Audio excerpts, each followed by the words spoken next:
ගෙවුණු සුමානේ මගේ ජීවන ගමන් සගයාගේ නිවාඩු පාඩුව ගත කළ පුංචි වීඩියෝ ක්ලිප් එකක් තමයි මේ.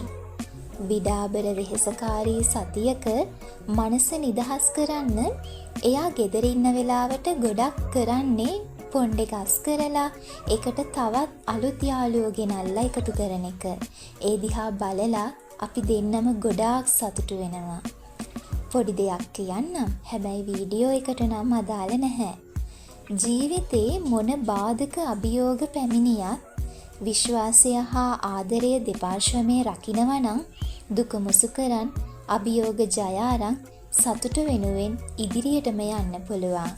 අවශ්‍ය දේ රැගෙන අනවශ්‍ය දේ බැහැර කරන්න. ආදරේ ඔයාලා හැමෝටම මාව අහන් හිටියටයි බලන් හිටියටයි ගොඩක් ස්තුතියි.